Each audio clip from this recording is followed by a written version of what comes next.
Call this meeting to order. Everybody stand for the flag salute, please.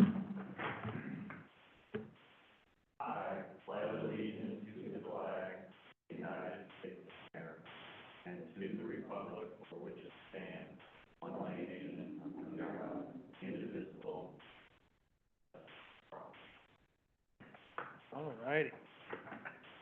Roll call, please. Commissioner Wagner is absent.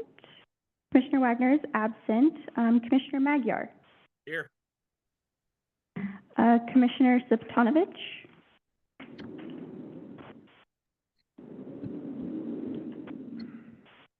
Commissioner Johnson. Here. Commissioner Linder. Here. Commissioner Idika. Here. And Chair Crushauer. Here.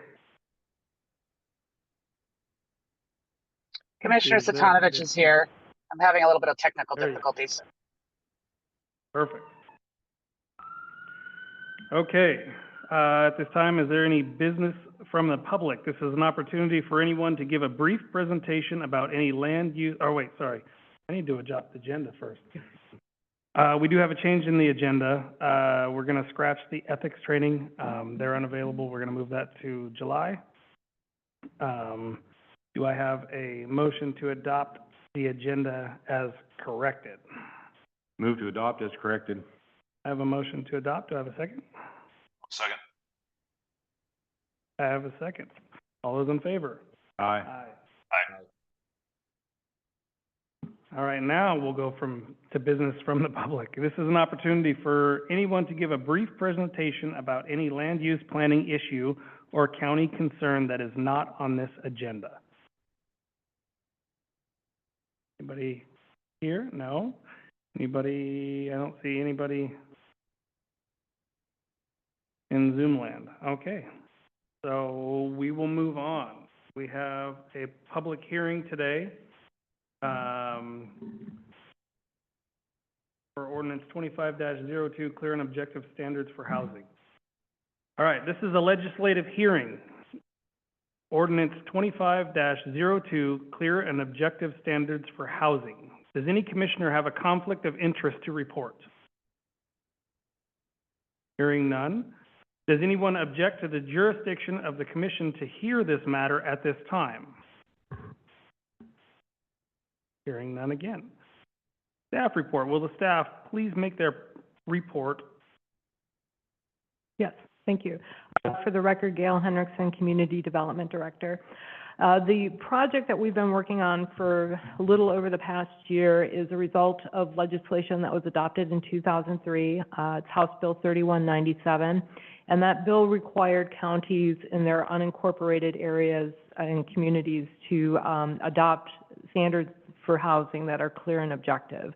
And so we kicked this project off back in December of 2023, and your Planning Commission has been working through 2 drafts. This is the 3rd draft, where we have basically gone through every article in the law doc and pulled out anything related to housing and have made revisions to address the objectivity and clarity standards.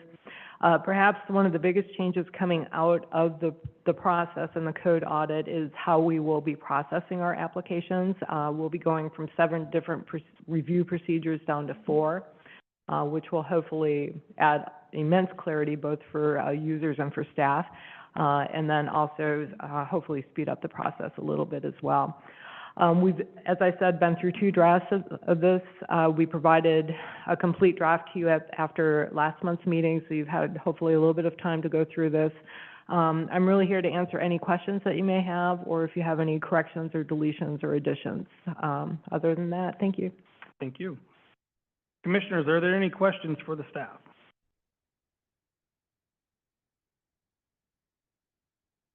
No, we've been over this quite a bit, so I think we're good. At this time, this is a call for public testimony. This is a hearing open for the public testimony. Failure to raise an issue with sufficient specificity to afford the decision maker and all the parties an opportunity to respond to the issue precludes an appeal to the board or to LUBA based on that issue. We'll open this up for public testimony at this time. Is there any members of the public that would like to testify for or against, or any questions? Is there a certain amount of time I have to leave this open, or are we good? No, No, we're you're good. All right. Hearing and seeing nobody from the public that wishes to testify, I'm going to close public testimony at this time. Are there any public agency comments at this time?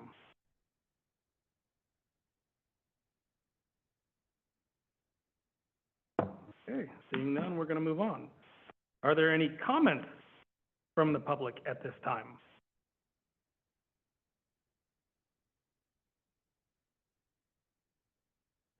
Too fast and too inefficient. If there was no public agencies, we're not going to have a response from public agencies. Staff, do you wish to respond to nothing? No, thank you. Thank you. Are there any final questions of witnesses or staff? Okay, thank you. Okay, I guess public testimony is closed at this time. Getting ahead of myself. All right, now at this time, the discussion is open for planning commissioner members. Does any member of the planning commission have any concerns with this, final draft? Questions, comments? Any concerns that we didn't bring up before? Comment. I think it is a move in making things clear and more objective. I think we've accomplished that. It's still complex. I don't think there's any way of avoiding that. But I think, our staff has done a good job of making it clear and more objective. So I think we're moving in the right direction. Thank you. And, yeah, thank you for your work on all this. I know it's David, and the rest of the staff, yeah. big project, so thank you. Mhm. I agree with Commissioner Johnson. We've went through this thing several times now, and you guys have taken all of our suggestions and comments and incorporated them. I can't even remember how long it's been going on, but it's been for a little while now, and I think that we're ready to move forward. Does anybody online have any comments, concerns, questions regarding this draft? No. Commissioner Linder here, just, in general, for this section being 200 and some pages, I think, very well done by the county, the staff and, Director Hendrickson. One super small tic-tacky little thing I did notice that might need to be fixed, I guess, on page 239. The, subsections are numbered kind of wonky. And I think that out of 200 pages of stuff, that's the only thing that I could come up with. I think that's pretty impressive. So well done.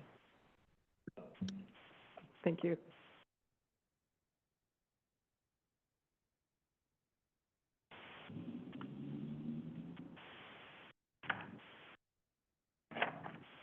Oh, yeah. You see that on page 239, there's a 1, 2, 3, 4, 3, 4, 5. Aha, thank you. And that's something that we Pretty can, good catch there. that's something that I think we can just correct real quick without Clerical error. having Yeah. to go. Director Henderson, is there a, Yes, on page 4, there's a suggested motion. thank you, that's what I was looking for.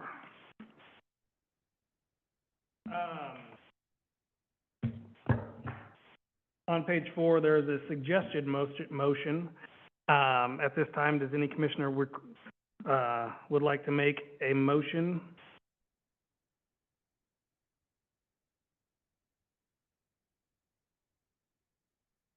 Are you gonna make me do it because I'm here?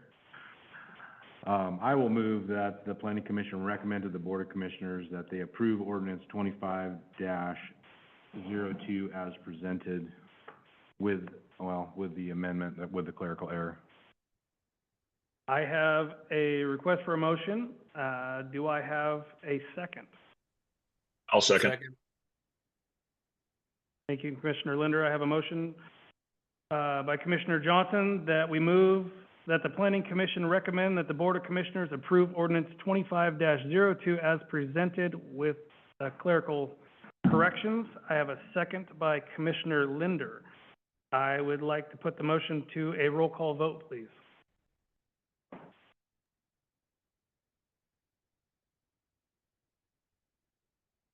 Commissioner Magyar, Aye. Commissioner Satanovich, Aye. Commissioner Johnson, Aye. Commissioner Linder, Aye. Commissioner Idika, Aye. Chair Crawshower.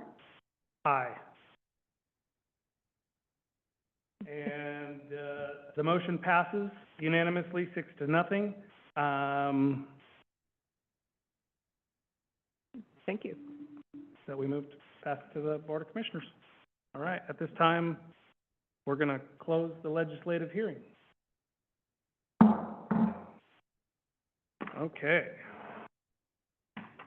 Now,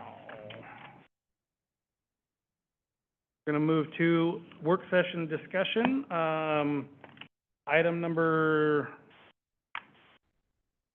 will be now 2, I guess, on our agenda. Comprehensive plan update, goals 16 through 18 presentation, please.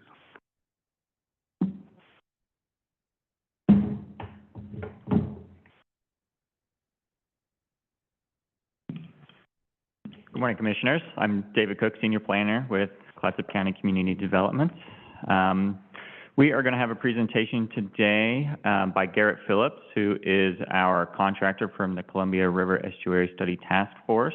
They're our contractor who is helping our department prepare updates to comprehensive plan goals, an update to these goals 16, 17, and 18. We've brought a sort of an overview of what we're hoping to do with this comp plan update, but it's been many months since the last time you guys had an update, so we wanted to bring it back to your commission to have another presentation. Garrett's going to talk about some of the specific areas that these goals are meant to have standards for and where we are hoping the goal update is going to address some of these issues and help us to create standards moving forward. And from there, I'll let Garrett take over the presentation. Thank you. Thanks, David.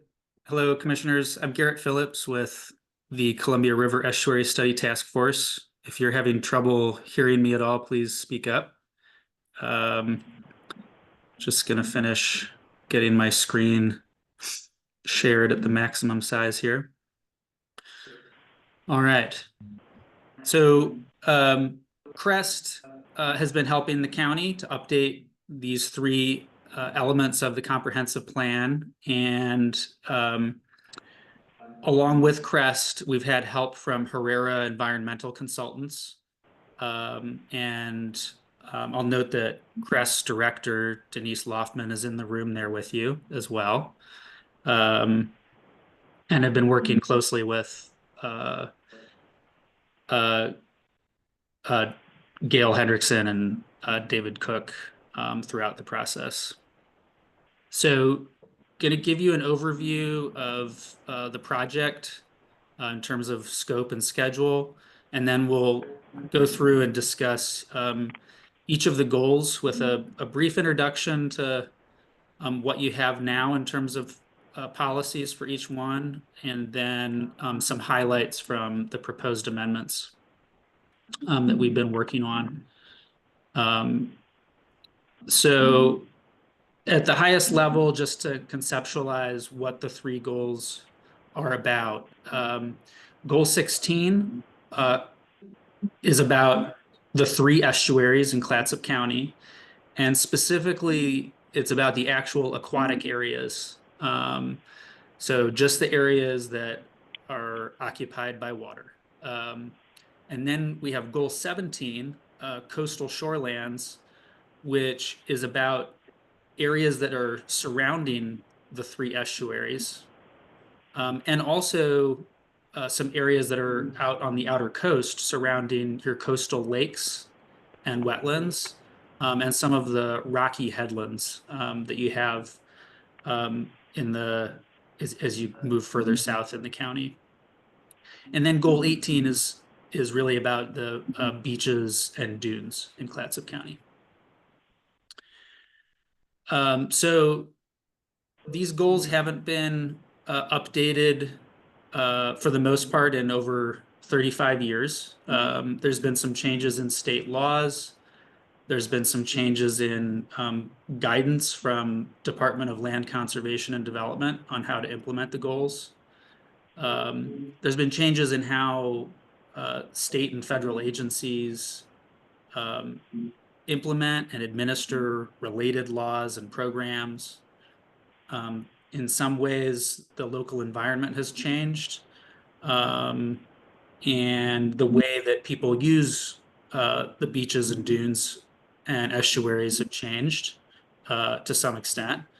And we also have new information developed by a wide range of government agencies and nonprofits that can be used to characterize and understand the resources in these areas and inform decision-making in the future. So that's why it's a good time to revisit these now. So in terms of the scope of the project for all three goals, we wanted to identify consistency issues between state and local laws. We wanted to incorporate some of that new scientific information that I just mentioned into the inventories for each of the three goals. There's been some policy updates and prior ordinances that have been adopted that just weren't incorporated into the text of the actual policy documents that staff and the public and you all use. And so we wanted to make sure that we captured those and brought everything up to date. And then we wanted to incorporate the most up-to-date information on forecasts for how weather and water levels may change in the coming decades as well. For goals 16 and 17, we're making some recommendations on ways to update the estuary management plans for the three estuaries and dredge material disposal policies. For goal 18, there's a bit more of specific focus on a few topics, including beachfront protective structures and non-structural erosion control methods. Both of these are about controlling erosion in the outer beach and dune environment, and also policies in anticipation of potential cable landing proposals. And so we'll review those topics in more detail. So right now we're at the tail end of making policy and LAWDUC amendment recommendations and preparing drafts of those documents. And we're planning to have one more technical advisory committee meeting later this month to review those changes and get some more input. And we'd like to come back and present the work to you all in May of this year. In terms of public involvement, starting with public meetings, we've had 3 public meetings in person throughout the process, and each one of those meetings was paired with an online meeting that covered similar, mostly the same topics as the in-person meeting, and had similar opportunities for the public to provide input. We also had a technical advisory committee, and they have met 4 times, the last time in December of last year. We've also done one presentation with the Planning Commission and the Board of Commissioners. We've done some stakeholder phone calls with participants that wanted to have some deeper discussions with us. We had a questionnaire. Information on the project has been available on the Clatsop County webpage. And we've also reviewed the results of other related planning processes that occurred recently in Clatsop County, where some of the same topics or similar and related topics were covered, to make sure that we were taking advantage of that information. So in terms of some of the highlights from public involvement, one of the main issues that we heard about was plan usability and the length and complexity of the policies and the LAWDUC standards that implement them, and interest in trying to make the plans more usable and easier to use. There was interest and support from those who came to our meetings in policies that would anticipate and protect estuary and shoreland and beach and dune resources and public safety in consideration of future changes in weather and water levels. Related to that, an interest in community resilience and resilience of Clatsop County's ecosystems and wildlife habitat. And then specifically in the beach and dune area, there was, I would say, like relatively a lot of discussion around erosion control and shoreline stabilization and the cable landings topic as well. So that's an introduction to the project at a higher level, and now I'm going to go into each of the three goals in a little bit more detail. So goal 16, the estuarine resources goal, is about protecting a broad range of values associated with the three estuaries in Clatsop County. And there's an emphasis on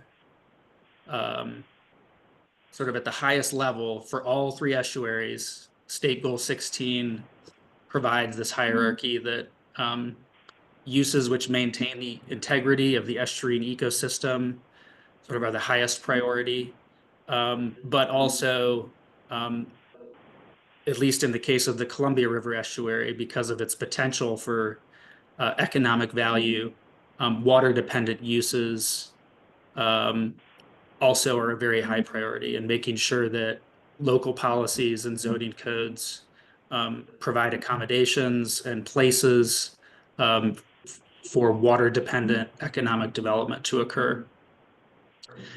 In terms of the basic structure of the policies, there's management units, which is essentially like zoned areas. So management units translate into zoning designations on your zoning map. There's text policies that are about specific uses and activities. So for example, there's policies about where and how docks are and aren't allowed to be built in the Columbia River estuary.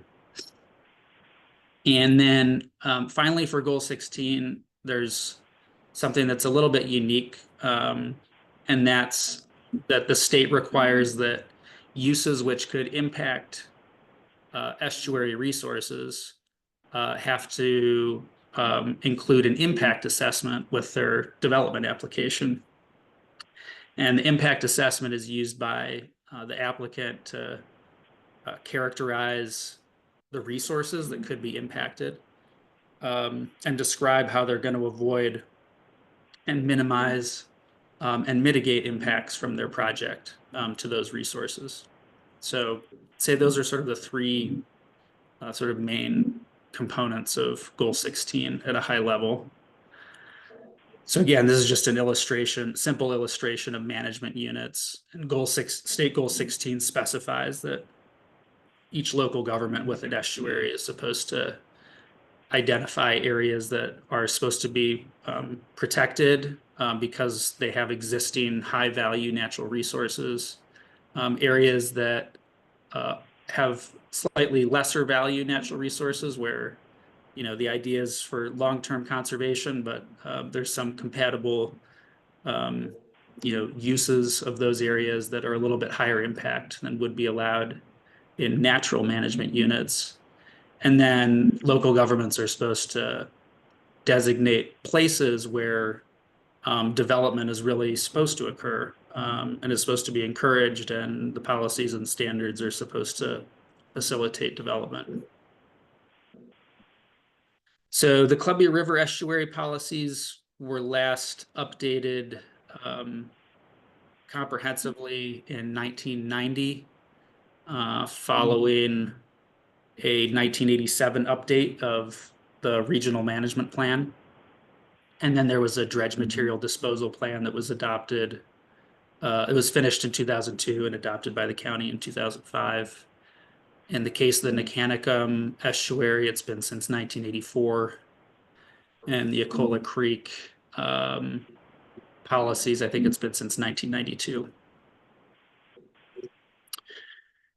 So all three, so policies for all three of the estuaries in Clatsop County are contained right now in a single PDF document that's between like 400 and 500 pages long. And then it's implemented in the Land and Water Development Use Code, primarily in Article 4 with the base zones that come from your management units. So like Aquatic Conservation 1 is an example for the Columbia River estuary, or Aquatic Natural. There is an overlay zone in Article 5, the dredge material disposal overlay. And then Article 6 contains it contains the standards that correspond to policies on each use and activity that we anticipate might occur in the estuary. So again, there's standards there for docks, there's standards there for shoreline stabilization, for dredge material disposal. So just to give you a little orientation to where to find those things. So in terms of amendments that we've been working on with the advisory committee and staff, aiming to make the plan more usable, we're trying to consolidate policies for the three estuaries that are duplicative. There are some previously adopted ordinances like the 2005 Dredge Material Management Plan Ordinance, Ordinance 0505, where the text of that and the actual policy changes were never incorporated into the county policy document. And then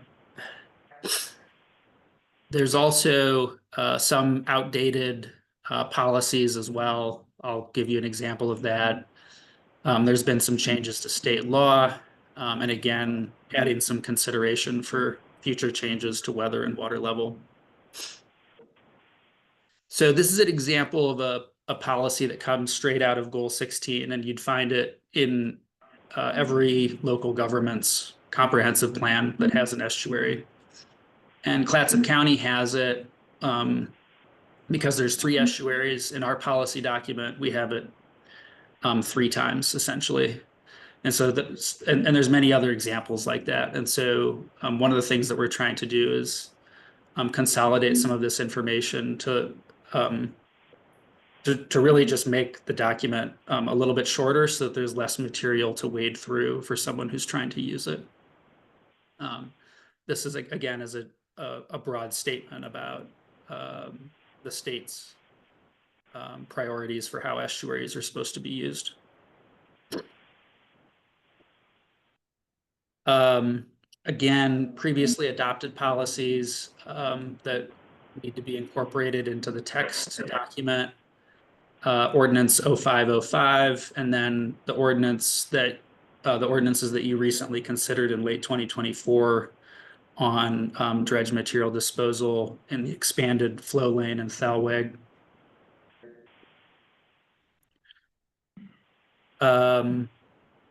Finally, there's a number of outdated policies, and you could consider them outdated because,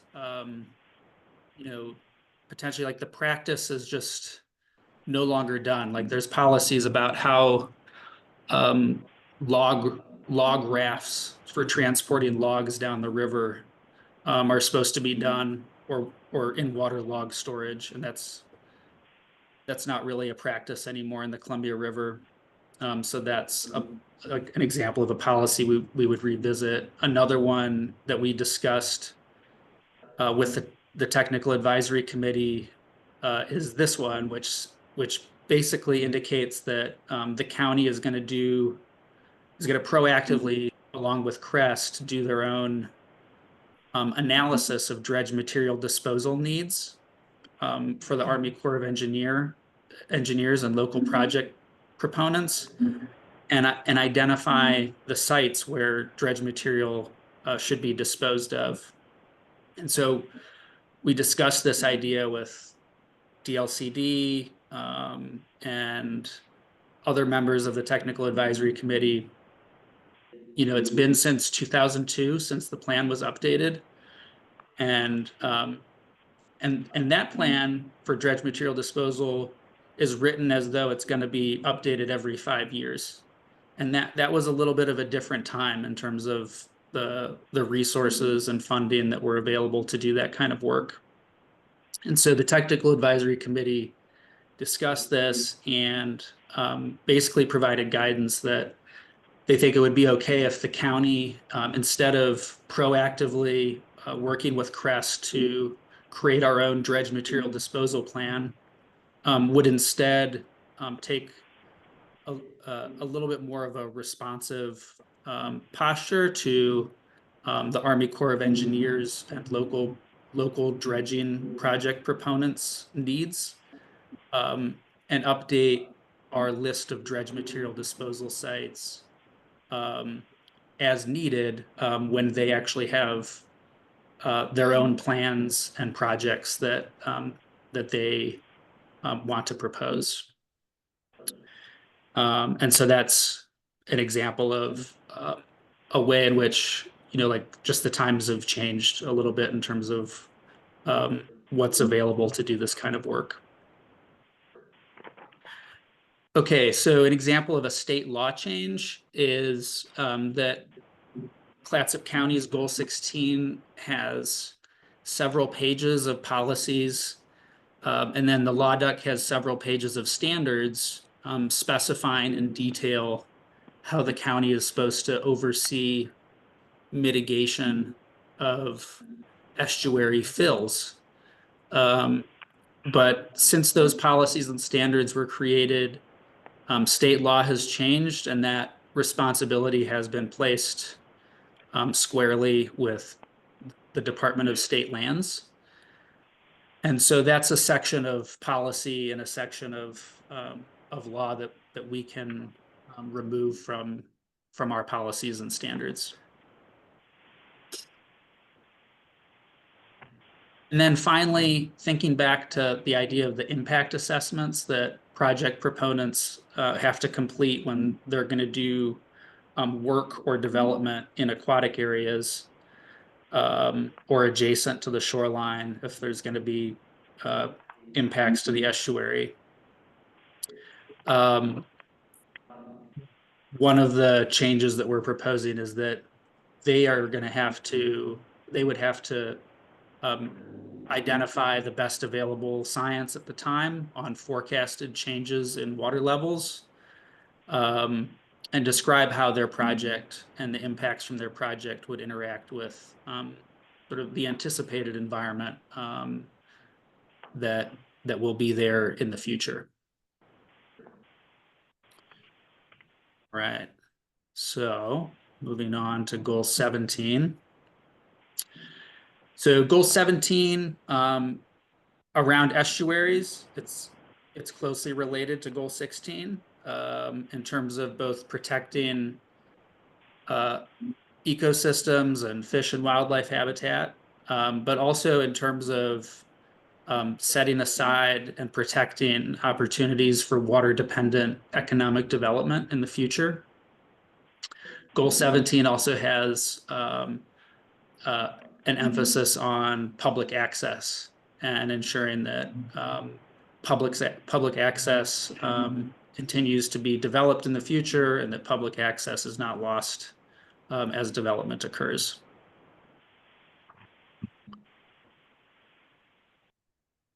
So again, goal 17 is about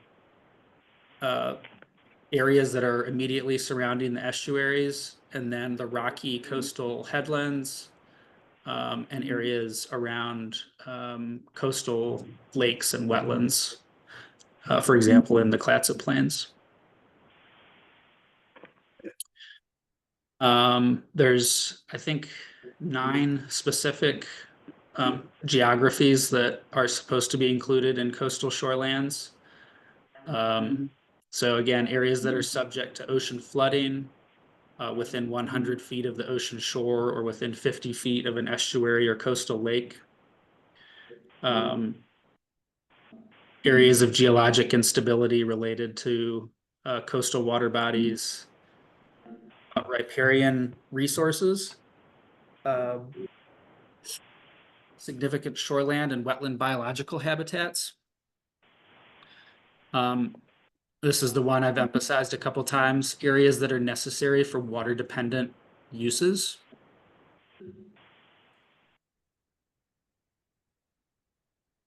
Areas of exceptional aesthetic and scenic quality, coastal headlands, and then in Clatsop County, this actually isn't listed in Oregon Goal 17, but dikes and their inland tow drains are considered part of Goal 17 coastal shorelands. So again, like with Goal 16, we're trying to consolidate policies that are about the shorelands surrounding the 3 estuaries. Again, there's some duplicative policies there.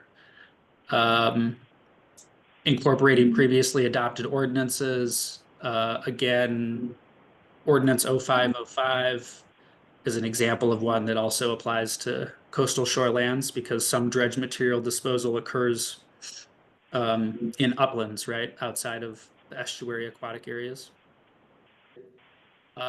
We also have Clatsop County's recently developed public access policies from 2023 that need to be incorporated into the policy documents here.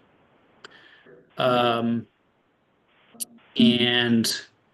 responding to some state law and guidance changes, and again, consideration of future weather and water level. So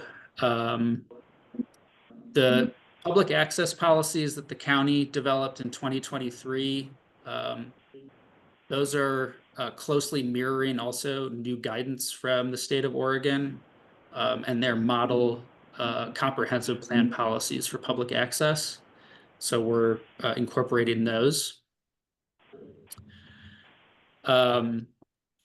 Since Clatsop County last updated Goal 17, Oregon Administrative Rule 660-037 was changed, and it provides some more specific guidance on how water-dependent development sites are supposed to be preserved and maintained, or how like replacement acreage for those needs to be adopted if an existing water-dependent development site is reduced in size or eliminated. And so we're incorporating and reflecting those changes.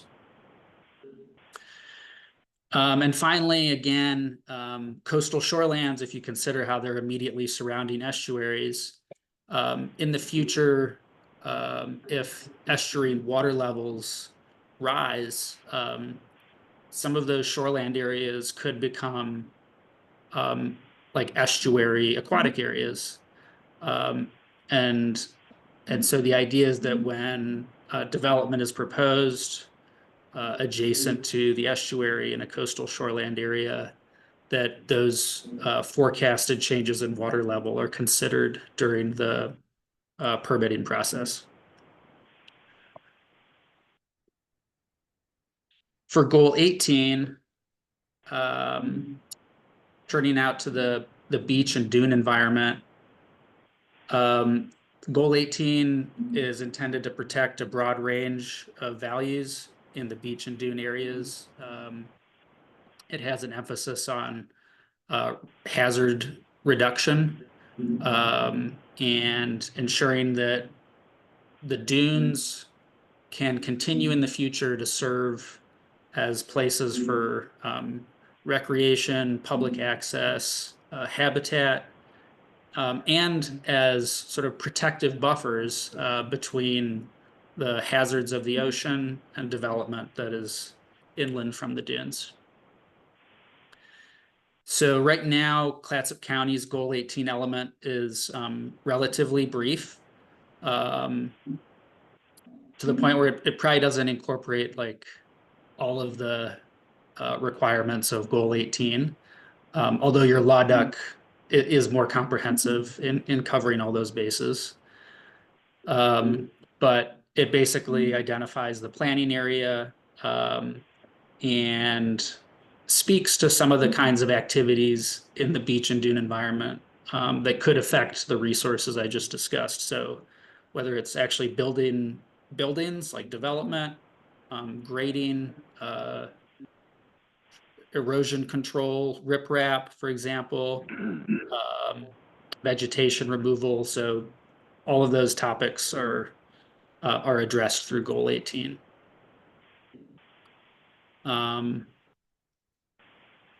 Again, you know, what one is allowed to do if sand is inundating their house, for example, because too much vegetation has been removed and sand is inundating buildings. What are the policies and standards for grading sand away from buildings? What kinds of erosion control practices are allowed, and how do they need to be done?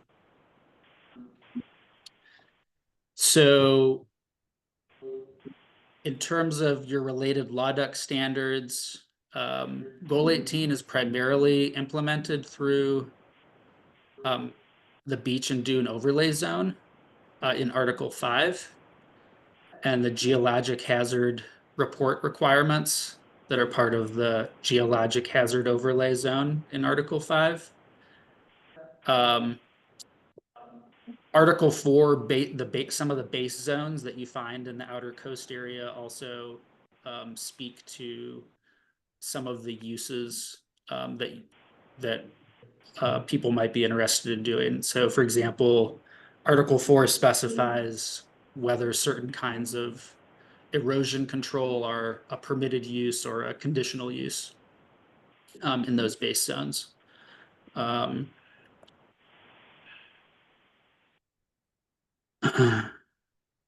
So similar scope to Goal 16 and 17 with this extra sort of emphasis on cable landings, erosion control, and geologic hazard reports. So cable landings can take the form of power energy cables from like offshore wind projects or telecommunication cables. And the idea is that basically a cable that's on the seabed passes underground up to facilities onshore and transitions to onshore infrastructure. And that's done by boring like underground directional drilling from the beach and dune environment out into the ocean. There's no current proposals to land telecommunications or power cable in Clatsop County. There is one existing cable that lands in Warrenton at DeLaura Beach Road. And Clatsop County, much of Clatsop Plains and the area between the headlands has been identified as like geologically relatively suitable to cable landings by the state of Oregon. But again, we don't have any proposals for that to occur at the moment. But it could occur. And so the idea with the policy update is to anticipate what kinds of impacts the public is concerned about and try to address those with some policies so that the county would be ready. So some of the concerns we heard are about pollution from inadvertent releases of drilling fluids during the horizontal directional drilling process. Impacts to vegetation, habitat, and dune stability from the development of the onshore facilities where the cable comes out of the ground. Public access and recreation impacts during construction. Some other construction-related impacts to potentially like neighborhoods or beach and dune recreational users. And then there's been instances of sinkholes forming as well during and immediately after the construction process out on the beach. And so there's been concerns about that. This photograph is an example of a telecommunications cable facility in Warrenton off Delaware Beach Road. And so the cable, this is where the cable ultimately comes out of the ground and transitions to onshore infrastructure in this building that looks a little bit like a house, but is surrounded by a cyclone fence in the residential neighborhood there. So the overall proposal is to permit cable landings through a conditional use process where all components of the project from the beach up through coastal shorelands and transitioning to onshore infrastructure are all considered comprehensively through a single process instead of incrementally. And prohibiting landings in parks and public access sites and residential areas and wetlands. A lot of our conversations with the stakeholders included an emphasis on state agency coordination, so requiring a pre-application conference with several state agencies where the geologic hazard report would be scoped collaboratively, and as many issues addressed up front as possible. And then finally also requiring a contingency plan for drilling fluid inadvertent releases.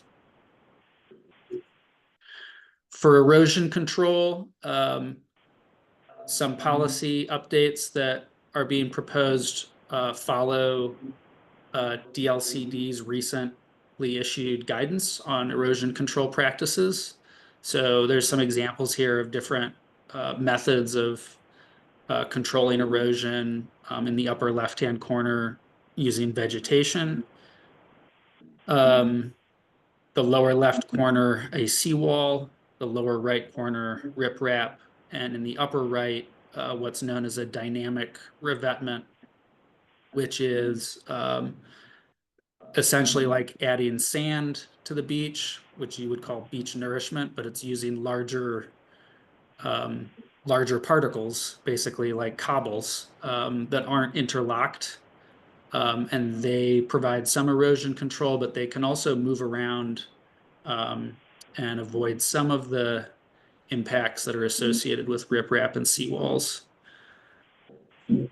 So basically, when you have a seawall or riprap, there's some impacts that are relatively predictable that they will occur. It's less predictable to what extent and like the severity of them. But essentially, when you put in a seawall or riprap, you're preventing sediment from behind that structure from replenishing the beach.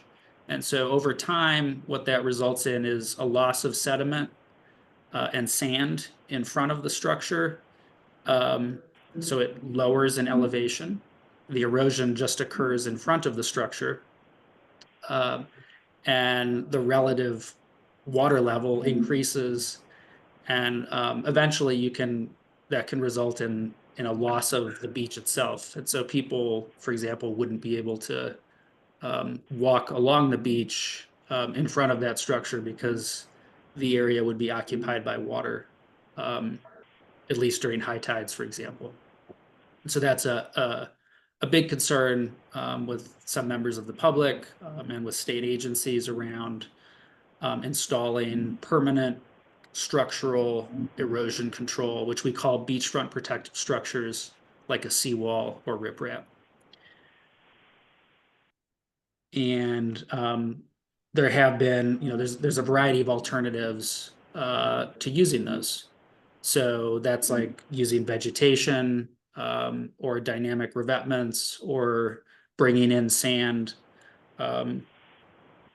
to the beach environment. And every case is unique and different and has to be considered on its own merits on what kind of method is going to provide appropriate protection and also limit impacts and burdens on the public.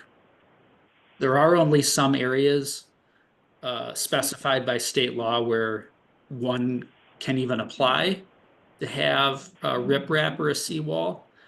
In Clatsop County, those are primarily limited to areas in Arch Cape and Cove Beach. And it's where development existed prior to 1977. So following the state's guidance, an example of a recommended policy change is to expand the number of named methods that we even consider in our policies and zoning ordinance. This preference hierarchy is established in the state land use planning goals.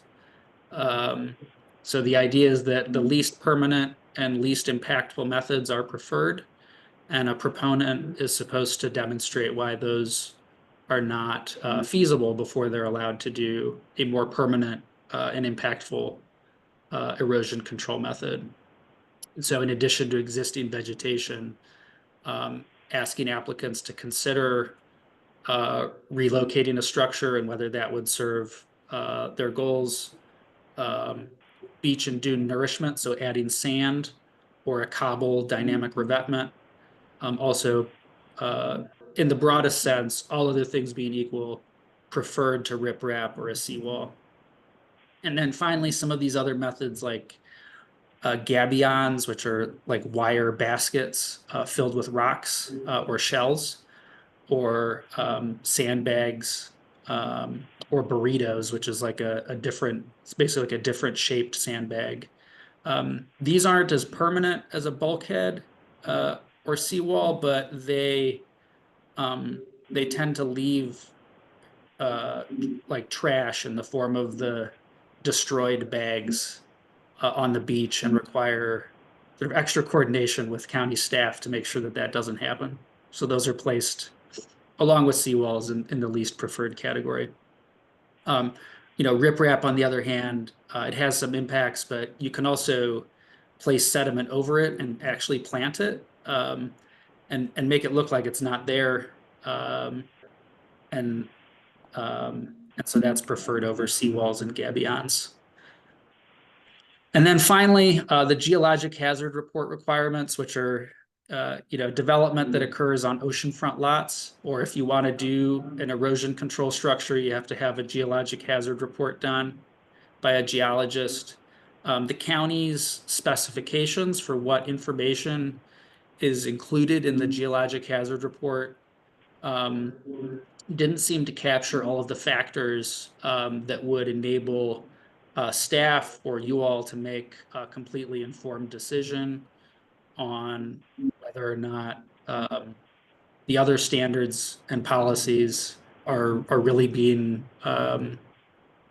implemented by someone's project.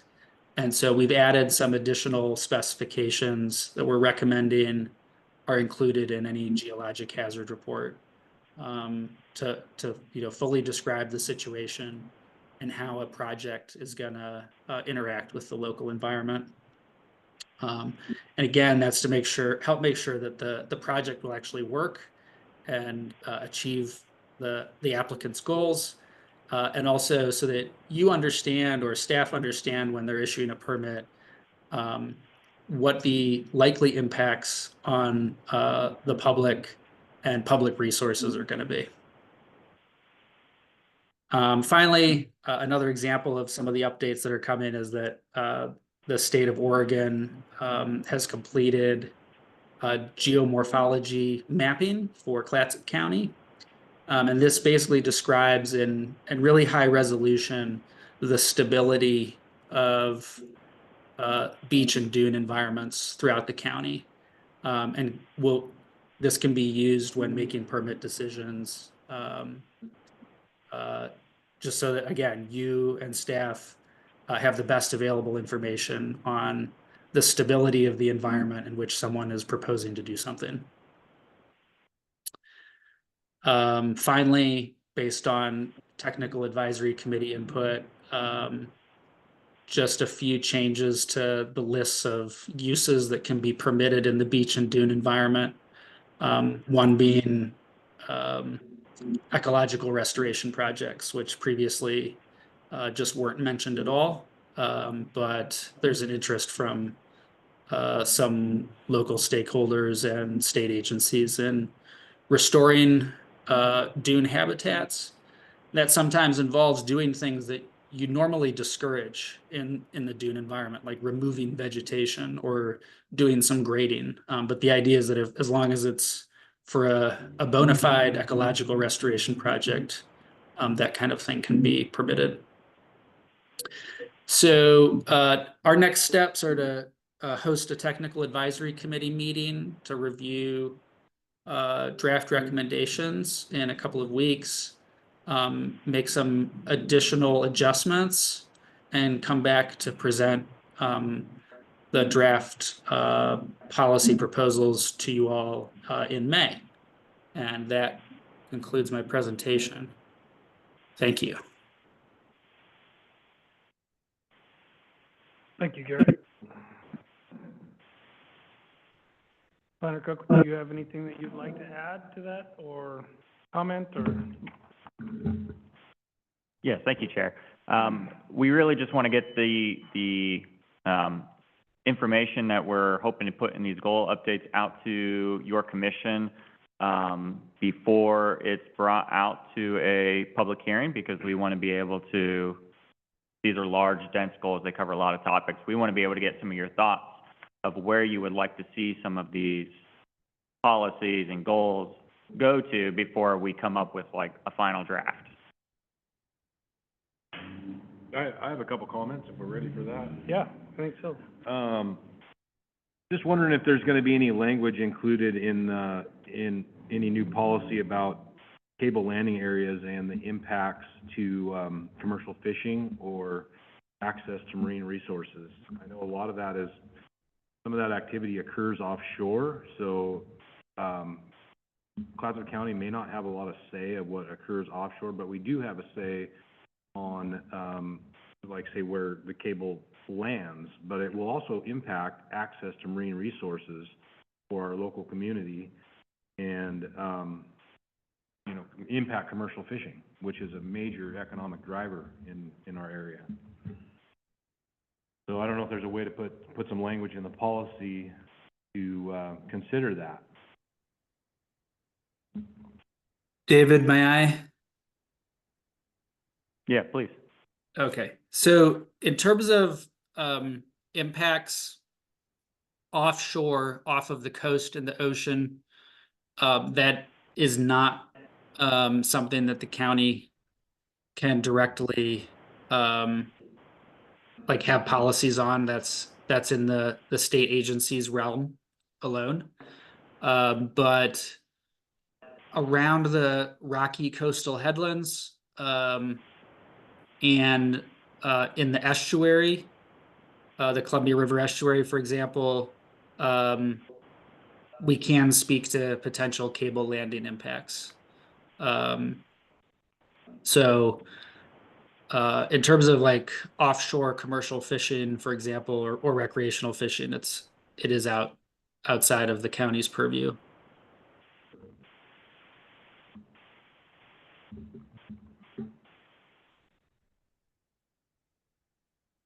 Yeah, I don't, I've made a I'm just note. not sure. I've Yeah, made make a a note note- to make a review note the on draft that. in terms of estuary policies. But yeah, sorry. Yeah, it gets, there's just not a lot that the county can do regarding that, but, or possibly even the state when it comes to the Federal Energy Regulatory Commission. They're gonna dictate some of that to the state, what can and cannot happen, offshore. But, we do have a say on where these cables land, so maybe we can address that, as a part of that. Yeah, indirectly, yes. You would have, the county very much has a say in where a cable would land. So, This is Commissioner Satanovich. I hope you guys can hear me okay. I'm having some technical difficulties.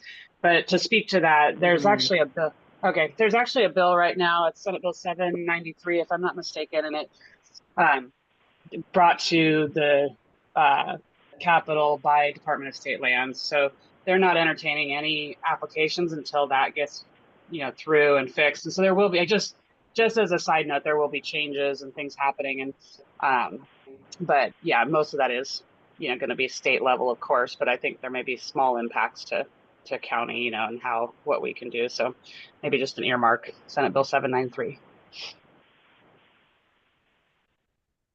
thank you. I had a concern. I'm pretty much born and raised here my whole life, and I've used our estuaries and beaches in recreation and whatnot my entire life. I know that we've had issues in our county and other counties down the coast with some of these houses that have been built along the ocean shoreline, right on the beach, eroding and falling into the ocean. We've all seen the videos. We've all seen some of the impacts that they've done. And what I would like to make sure is that if we put some of these regulations in effect that are so strict and stringent, that these people still have an option to be able to protect their livelihood, their investments, and where they've created homes that we've allowed through the years with no fault to them, whether they've been there for generations or maybe they've bought their dream home along the ocean, and now that they think that they've got something amazing, and that their houses start falling into the ocean. I know that I've seen some of them down in Arch Cape where the ocean is like 5-10 feet away from their houses, it seems like, and they've been so bombarded with being able to prevent that eventually the houses will either be condemned or fall into the ocean, which creates a whole nother hazard. But I just want to make sure that we're taking steps to provide, options for these people to protect their investments, their properties and whatnot, without it being so hard or yet impossible for them to put some riprap in front of their house or build some sort of a seawall or to stop the erosion, from taking their foundations and stuff. Is that being taken into consideration? I mean, I know that that's a concern of the citizens and the people along those areas. I just want to make sure that we're not setting such boundaries and barriers that prevent them from protecting their properties. Yeah, so the recommendations don't include changing the purview of who gets to decide on when riprap is permitted. So it would still be permitted as it is today. Again, there's just only properties that were developed before 1977 are allowed at all to have riprap, and that's state law. And then in terms of the policies and the bar that you have to meet, or that you should be meeting to get approval for riprap, it doesn't seem that, my assessment of it is that we're not raising the bar substantially. There's a lot of discretion with the the permit reviewer, the decision body, to decide if the project is appropriate. I think what the main focus of the changes is to make sure that a full range of options are considered by the property owner and their consultant. Hopefully informing, their thinking for the next, say, 10 or 20 years about what they would do next after they solve their immediate problem. And that there's a full, a complete amount of information for you all to base a decision on when issuing a permit. But there's still a pathway to protect your property. If you have an immediate hazard.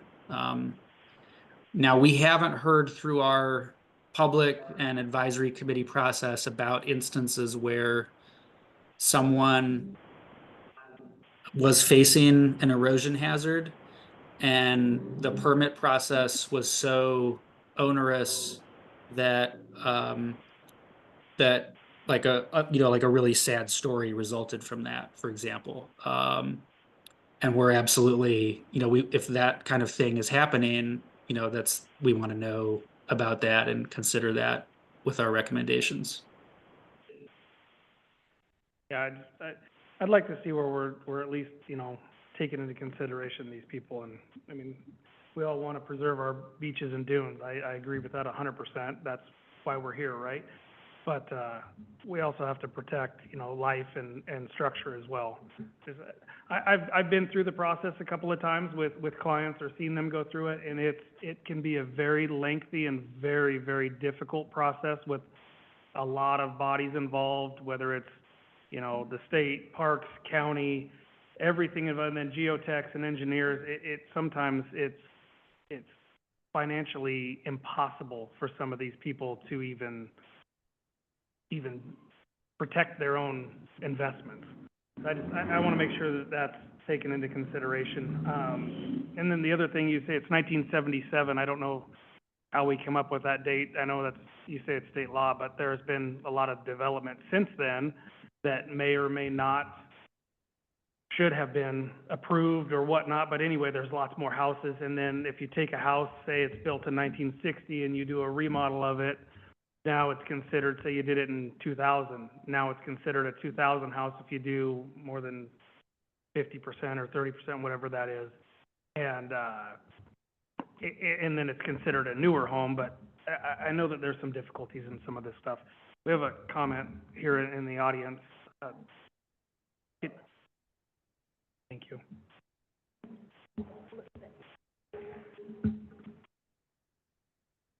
Thank you, Chair. My name is Denise Loffman. I'm the Executive Director with the Columbia River Estuary Study Task Force, or CREST. We're actually working with the City of Cannon Beach and Breakers Point Condo Association right now on some pretty significant erosion that's happening along Ecola Creek. And so we've been working quite closely with state regulators around this, and much of what you're discussing is if something is built prior to 1977, or if there's development, and there's some very clear standards around what development is, and it's not just a building. There's some other piece. I mean, if you have a home, then even if you remodel it, but it was built prior to 1977, then it still falls and it's still grandfathered in. The places where we're seeing problems, and the place where we're working right now, is places that are built after 1977 without any development in that area. And the part that's, I think, difficult for those homeowners or landowners to grapple with is that even, and this is what's come up with those videos and things like that, is that that OPRD will not allow riprap or more hardened structures even when the building is threatened. And so there isn't any room for the county within that, because it's really the the regulations are coming from the state, and I know this because I've had to sit in a room and have the regulators speak to this and speak to what would happen if there was a need for an emergency permit and what would and would not be allowed. And this was very recent, and it's very clear, you know, if the erosion starts threatening the building, they still wouldn't be able to get a riprap permit because the structure was built in the 1980s and the development was in the 1980s. So it's a place where it's very difficult, but I just wanted to give you that information that I have. I appreciate that. That's kind of what I was talking about. Maybe our hands are tied at the county level. I'd hate to see that we adopt more regulations and above and beyond anything like that would make it more difficult for them.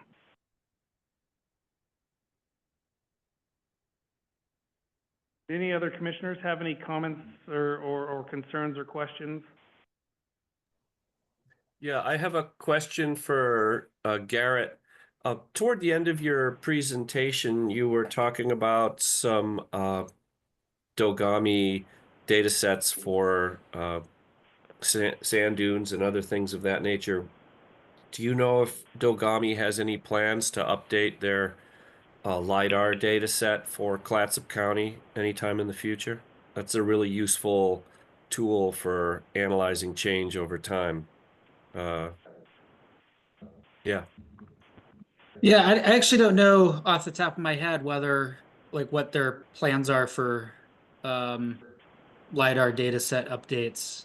You know, they, and I can't recall what year this new geomorphology mapping, what year of LiDAR that is based on, but it is a series of LiDAR data sets over time where, you know, they're able to use it to characterize how much change has occurred. Yeah, I'm sorry, I don't know. Okay, great. Thanks for your help. Mm-hmm.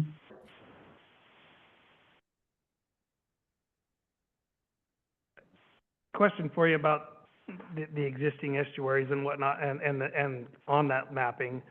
Are we primarily concerned with keeping what we have and staying within those boundaries, or are we trying to expand all of these estuaries and get bigger and bigger and bigger as time changes? So are we trying to make it to where we can develop or protect from that line in, or is this going to be an ever-growing line? I mean, like, I grew up on the estuary and seaside my whole life. I lived right there, a couple blocks away, and it has changed immensely in my lifetime, and that's not, you know, that's not very many years.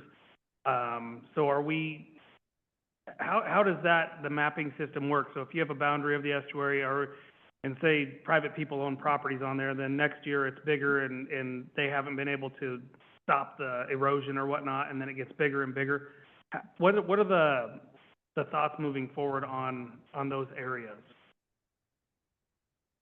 Yeah, so, you know, in the long run, the state goal 16 establishes that aquatic estuarine areas are regulated by goal 16, and that local governments have to have policies and standards that follow goal 16.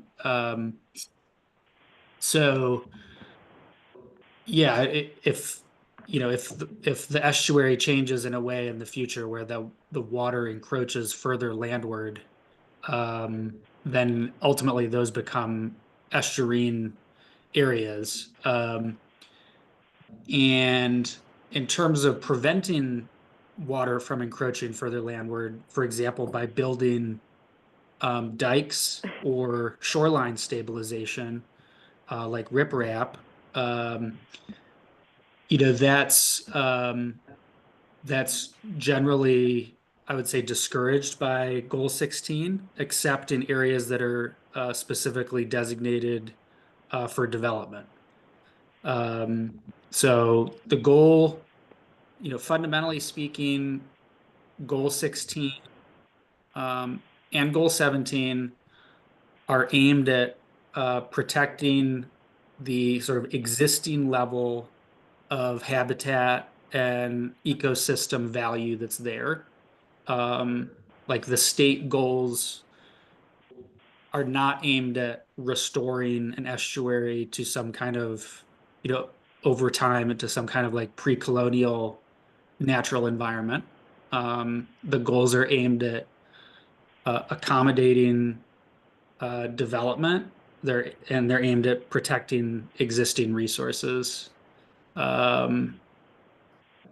So it's they're very much a balancing act.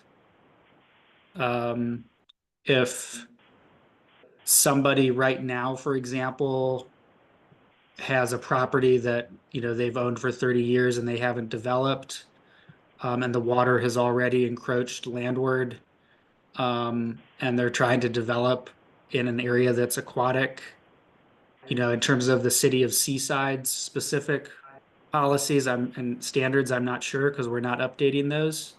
But the idea is you're supposed to account for the resources that are there right now. And so when it's found that it's an aquatic area, the idea is that you're not supposed to build a house in the water, for example. But it wasn't really an issue that came up through the public and stakeholder process in terms of a particular area of the county where that was a concern. So we haven't looked into scenarios in one place or another on that front. I can appreciate that. I've seen lands, I mean, like wetlands, if someone doesn't mow their land for a few years and then you start getting bunch grass and stuff, sometimes that gets deemed as wetlands, and I'm just curious about that, but I understand what you're saying. Thank you. Does, Welcome. Any commissioners have any questions?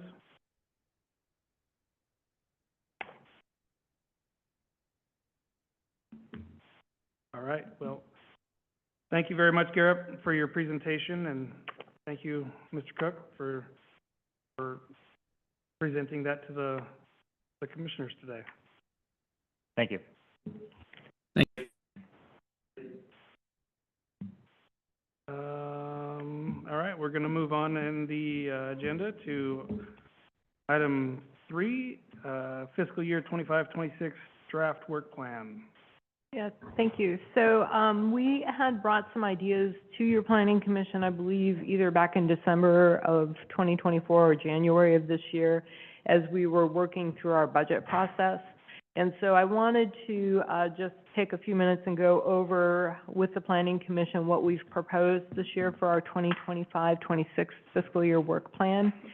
And you'll see that a lot of the big projects that we've been working on for the past couple of years, the Goal 16, 17, 18 update, the economic analysis, clear and objective standards, and a few other projects will hopefully all be fully completed by the end of this fiscal year. So that really opened up a lot of staff capacity to bring in some new projects. And so starting on page 263. Yep. Couldn't tell if that was a 6 or a 5. You'll see that's where the work plan starts for the planning division. And so in our first task, we've identified some projects that we've kind of put off to the side for a bit, wrapping up some of these larger things that are tied to keeping our law dock modernized and maintained so that we don't have to go through these big overhauls every few decades. But one of the things I wanted to highlight was task 1A, which would be to develop a minor administrative variance process that we could use when there are just minor deviations that are needed from the code. There would still be standards that would have to be met in terms of showing why you can't meet the standard. You can't just come in and say, well, give me a variance because I just want to build 2 feet closer. You still have to have some justification for it, but it would save the cost of having the hearings officer, a lower application fee for the applicant, and would save a lot of time on some of these projects. So I wanted to bring that out to your attention. We're going to continue updating our sign codes and the vehicular and pedestrian access requirements. And then we'll have ongoing legislative amendments coming out of this legislative session. You'll see, too, that as we move into task 3, 2, 3, and going on, these are tied to the board's strategic plan. In task number 3, you'll see that FEMA and the BIOP and the PICM are still lingering out there. We'll talk about this in the director's report, but basically, we still don't have an injunction against the PICM. FEMA has still not been abolished, so they're still in operation.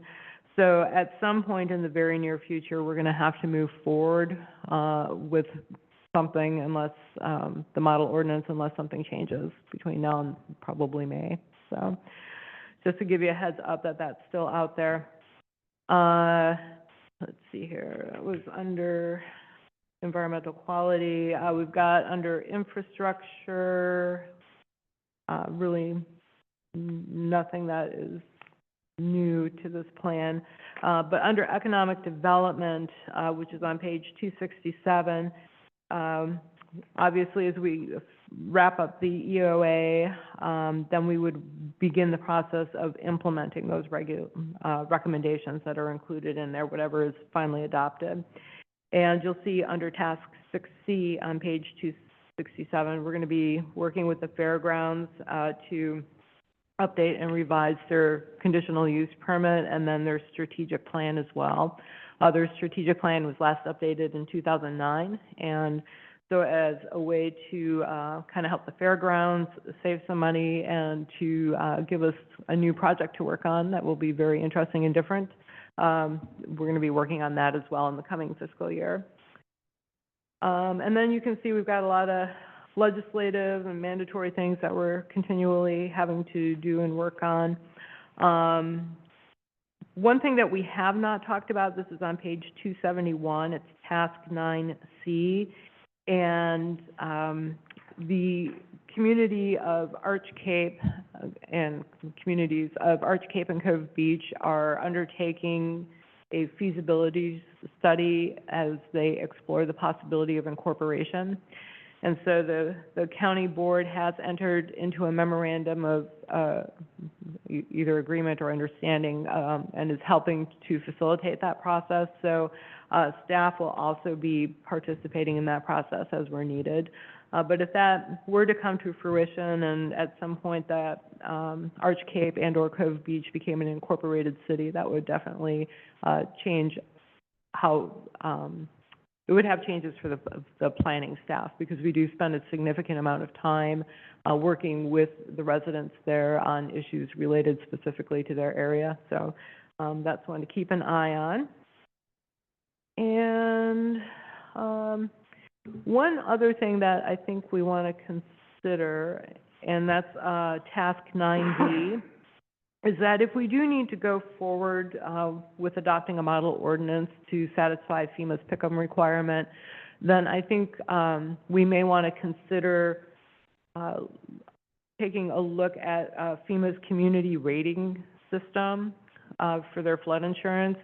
And what that does is it's on a scale between 10 and 1, with 10 being the lowest. And we, right now, are probably somewhere between a 10 and a 9. But the more, just on our current rules that we have in place, and with the stuff that will come through the PICM if we have to adopt it, if we participated in the community rating system, it would be possible for flood insurance policyholders in the county to get 5% off their premiums. And then, you know, if the county really wanted to go crazy, we could adopt more standards, and you can go all the way up to 45% off your floodplain premiums. But just based on what we would have with no regulation changes other than addressing PICM, I think we would be eligible for the 5% discount. So, you know, if we're going to have to do the regulations, I think there should be some benefit that comes to the people who are going to be impacted by them. So it's just something to consider, and so we've put it on the list. And we talked briefly with the board about this back in August of last year, and they had, you know, an interest in at least looking at it, just to see what it would take. So give you a heads up on that one. And other than that, there's more stuff in the whole work plan. It covers the entire department.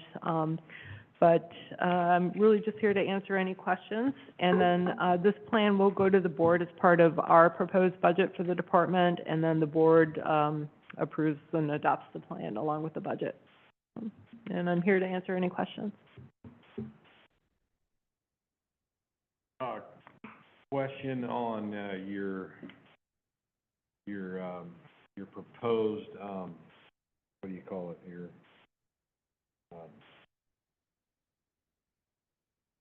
not the conditional use, but the, your variance process. So how would that go about? How would we get that started?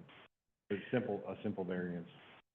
Yeah, so it would be an amendment to law doc, so it would come, before the planning commission for your recommendation to the board, and then the board would, have 2 public hearings on the ordinance. And so, what we would do first is we would, bring it to you in a work session discussion, item, just to get your input on it. And then it would just move forward from there, so. So we've made a lot of significant changes to our, development code all at once.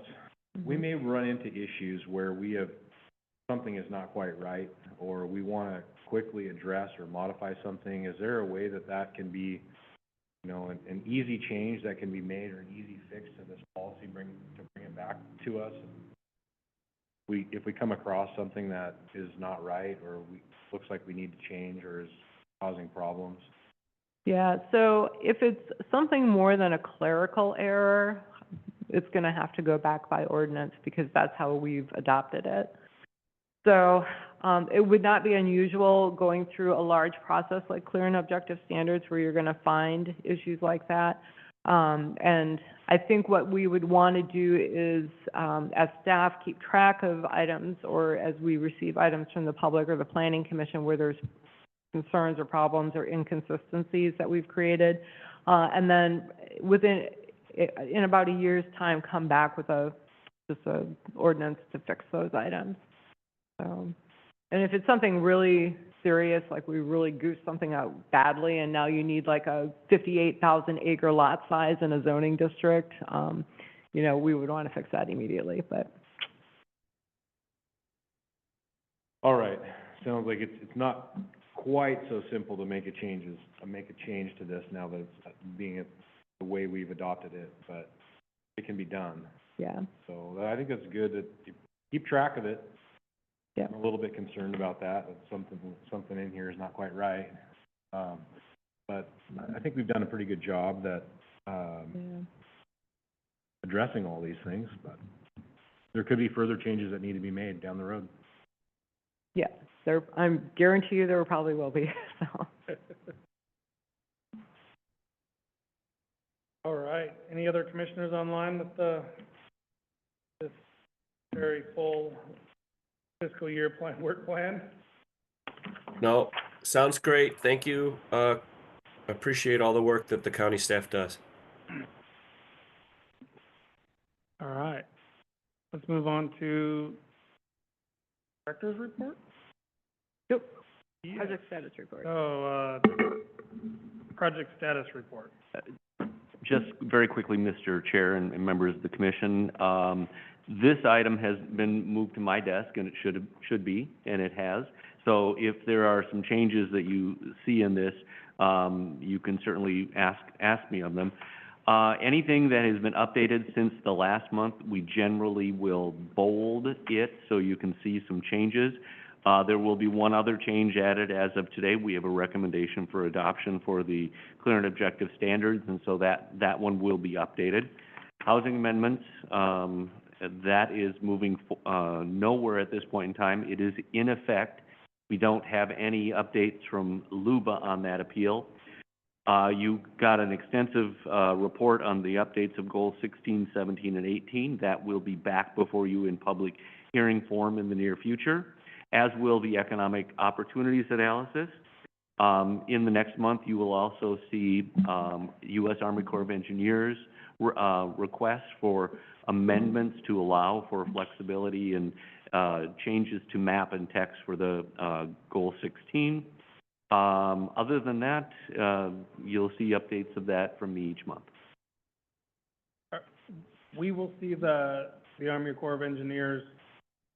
Yeah, at your April meeting. April meeting, well, and that's not Is that a discussion? No. No, those are gonna be 4 ordinances. And we're expecting that will probably, That's gonna be your entire agenda. okay. Yeah, so we've been trying to space things out, just so that, and the Army Corps has kind of dictated, kind of no pun intended, but how we've been doing things in terms of our bigger projects, because since August of last year, they've been telling us every month, we're turning in these applications.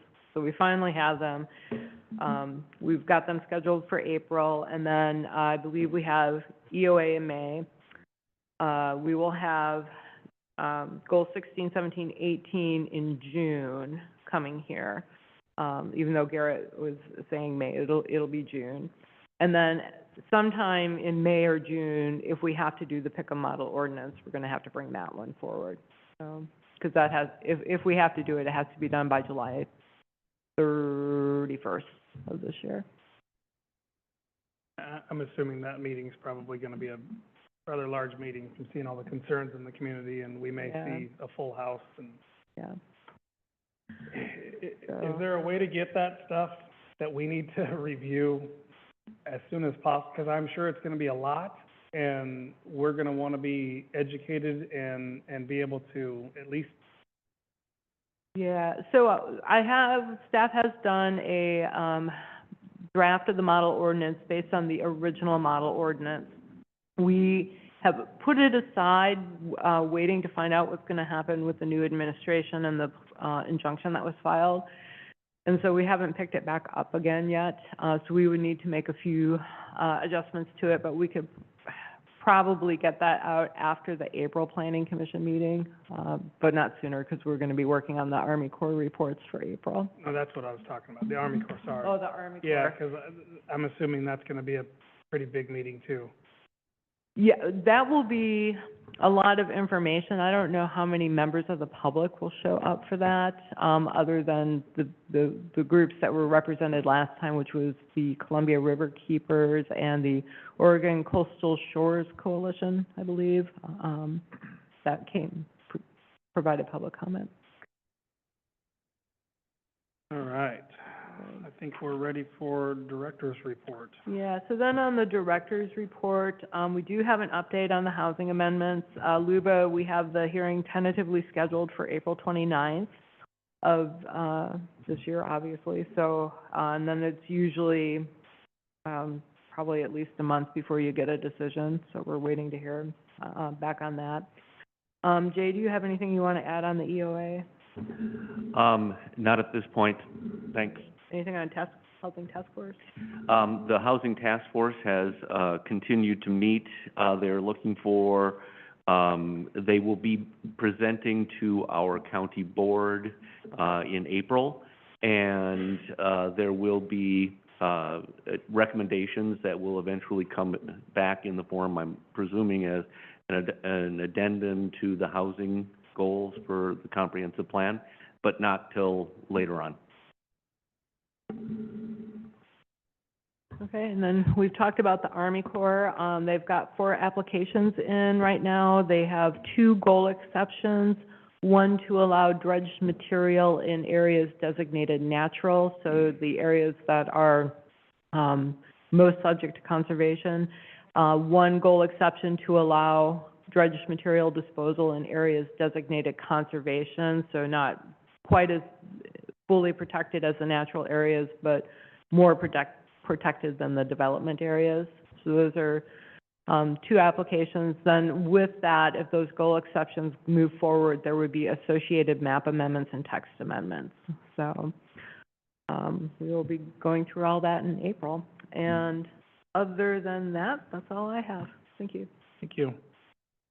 Anything good of the order?